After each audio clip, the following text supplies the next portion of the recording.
नमस्कार बंधुओं। आनंद मार्ग चैनल पर आपका हार्दिक बंदन अभिनंदन है। इस चैनल के माध्यम से आपको श्रीमद् भागवत साप्ताहिक का एक एक अध्याय के माध्यम से नित्य पाठ सुनाया जा रहा है। जिन सज्जनों ने अभी तक इस चैनल को सब्सक्राइब नहीं किया है तो वह कृपया इस आनंद मार्ग चैनल को सब्सक्राइब कर लें, ताकि श्रीमद् भागवत के 335 अध्याय जो क्रमशः वांचे जा रहे हैं वह आप तक पहुंच सकें। यह श्रीमद् भागवत का जो कथा है वह प्रामाणिक आचार्यों के द्वारा कही गई मूल भागवत का प्रवचन है, जिसमें व्यर्थ की बातें नहीं की गई हैं। तो जिन सज्जनों ने अभी तक इस आनंद मार्ग चैनल को सब्सक्राइब नहीं किया है उसे सब्सक्राइब कर दें और लाइक और बेल आइकन बटन जरूर दबा दें, ताकि उन्हें नए वीडियो समय पर मिलते रहे। जय श्री राधे, जय श्री कृष्ण। श्रीमद् भागवत कथा साप्ताहिक 10वां स्कंद 9वां अध्याय, दधि मंथन लीला तथा श्री कृष्ण का उलूखल में बंधन। सुखदेव जी बोले, हे राजन, एकदा गृहदासीसु यशोदानंद गेहिनी कर्मांतर नियुक्तासु निर्ममंथ स्वयं दधि। एक समय दीपावली के दिन जब नंदरानी की दासियां घर के अन्य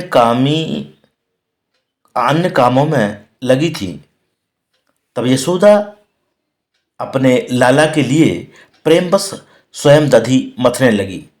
साथ ही वे उनकी बाल लीलाओं का स्मरण कर उन्हीं का गान कर रही थी। इस क्रिया में यशोदा की अपूर्व शोभा हो रही थी। मुख पर पसीने की बूंदें आ रही थी एवं केसों से गुथे हुए पुष्प बिखर रहे थे। इसी समय भगवान को कुछ भूख लगी। वे दूध पीने की इच्छा से मैया के समीप गए और मथानी पकड़कर बोले, मैया, मुझे भूख लगी है, दूध पिला दे। मैया लाला को गोद में उठाकर दूध पिलाने लगी। दैवयोग से इसी समय चूल्हे पर चढ़ा हुआ दूध उबलने लगा और यशोदा मैया अतृप्त अवस्था में ही लाला को छोड़कर बड़े तेजी से दूध उतारने चल पड़ी। लाला को इस पर कुछ क्रोध सा आ गया। उनके ओंठ फड़फड़ाने लगे। उन्होंने अपने दांतों से ओंठ दबाकर लोड़े से दही की मटकी फोड़ डाली और झूठ मूठी ऊं ऊं करके रोने लगे। रोने का बहाना करते अंदर चले गए और वहां रखा हुआ ताजी मक्खन निकालकर खाने लगे। यशोदा दूध उतारकर जब वहां आई तब फूटी मटकी और बिखरा हुआ दही देख बोली, अरे, यह सब करतूत लाला की जान पड़ती है। किंतु वह दिखाई भी तो नहीं पड़ता, कहाँ गया। तब वे उसे खोजती हुई अंदर की ओर चली गई और देखा कि उलूखलांघ्रेरुपरि व्यवस्थितम मर्काय कामम ददतम शुचिस्थितम हैयंगवम चौर्य विसंकिते क्षणम निरीक्ष पश्चात सुतमागमक्षणैः। लाला तो वहां रखी हुई उल्टी ओखली पर चढ़े छीके से मक्खन उतार उतार कर खा रहे थे और बंदरों को भी लुटा रहे थे। चोरी के कारण वे इधर उधर ताकते भी जा रहे थे। यशोदा ने दूर से ही लाला की यह दशा देखी और धीरे धीरे पीछे से लाला के समीप जा पहुंची। लाला अपनी मैया को छड़ी लिए आते देख बड़ी तेजी से उतरकर भागे। यशोदा भी लाला को पकड़ने दौड़ी। आश्चर्य है, जहां योगियों का निरुद्ध मन भी प्रवेश नहीं कर पाता, उन्हें यशोदा पकड़ना चाहती है और कृपा शांति के सहारे पकड़ भी लेती हैं। यह है भक्ति की महिमा। पकड़ने पर लाला ने रो रो कर आंखें मल डाली, जिससे उनके सारे मुख में काजल फैल गया। यशोदा ने पुत्र को भयभीत जानकर छड़ी फेंक दी और उन्हें कोमल रेशमी रस्सी से बांधने का विचार करने लगी। जब उन्होंने सुंदर रस्सी से कृष्ण को उलूखल में बांधना आरंभ किया और गांठ लगाने लगी, तभी रस्सी 2 अंगुल छोटी पड़ गई। तब यशोदा ने पास पड़ोस की और भी रेशमी रस्सियां उसमें मिलाकर जोड़ी, किंतु फिर भी रस्सी 2 अंगुल छोटी हो रही। वे लाला को बांध न सकी। यह देख गोपियों को बड़ा आश्चर्य हुआ। सभी मुस्कुराती हुई स्तब्ध सी रह गई। 2 अंगुल कम होने का तात्पर्य आचार्यों ने यह बताया कि जब तक अद्वैत की निवृत्ति नहीं होती तब तक ईश्वर बंधन में नहीं आ सकते।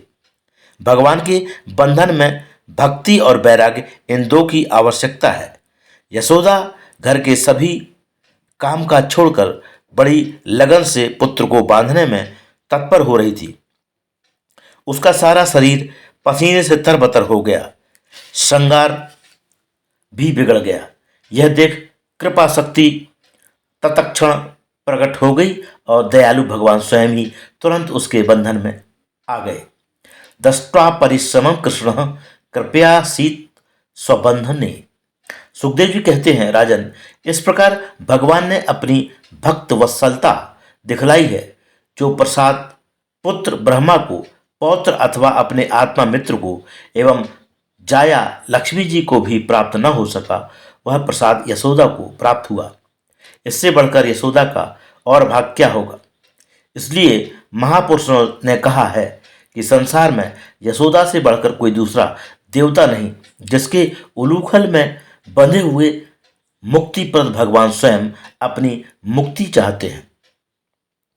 यशोदाया परम नास्ति देवता चेत्ति में मति, यस्या उलूखले बद्धो मुक्ति दो मुक्ति मिच्छति। यशोदा इस प्रकार श्री कृष्ण को उलूखल में बांधकर घर के कामकाज में लग गई। इधर भगवान की दृष्टि द्वार से कुछ दूरी पर खड़े यमलार्जुन के वृक्षों पर पड़ी, जो पूर्व जन्म में नलकूबर और मणिग्रीव नामक कुबेर के पुत्र थे और नारद जी के शाप से वृक्ष योनि को प्राप्त हुए थे। श्रीमद् भागवत कथा साप्ताहिक के 10वें स्कंद का 9वां अध्याय समाप्त।